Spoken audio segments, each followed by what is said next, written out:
good morning. How y'all doing? This is Well Red Beard. This is my second time shooting this video. I try to keep these under 3 minutes so I can use them on TikTok and YouTube.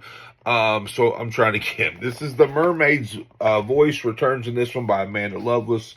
And she tore the stars apart. This is book 3 in the Women Are Some Kind of Magic series. I've read all 3 of them. I really liked Princess. I liked Witch a little bit less, but I think that's because it made me feel like shit and be defensive as a man, and then I realized that's exactly what the author was trying to do, so kudos, because it fucking worked. Through the first half of this book, I would have told you it's probably my least favorite of the 3, and then the second half stole the show, and I think it might be my favorite of the 3. It's just really a look at survival, surviving a lot of things, but mostly surviving sexual abuse.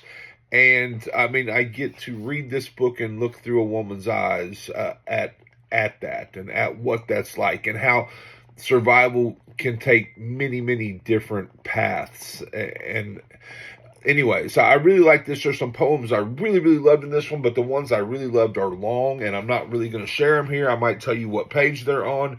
Look, my wife is an English professor, college English professor, smart as hell, just an absolute badass. My daughter is an art and marketing student at a university, also a badass, you know, and I watch society tell them, you know, you're too loud, you're too much, things like that, you know, and so these 2 poems side by side are kind of like that, about making your trauma small, making your story small so it's consumable. Anyway, listen to this.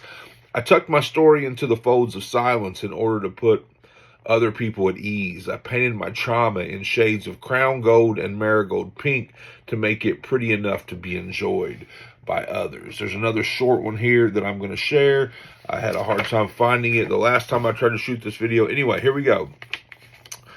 When you've walked on daggers your entire life, you don't even know how to trust the softness of sand between your toes. I dig that. Now, she uses other poets' works in this. There's like 13 or 14 poets that have submitted to this, I guess. I really love the poem on page 147, and it's the one that just really talks about survival. Check that one out. I really love the poem on page 151. It's by a poet named Gretchen Gomez, and I really love the poem on page 167. It's called A Promising Ballad. It's by Orion Carlotto. Anyway, this is my favorite. 4.5 stars. The Mermaid. Gotta go.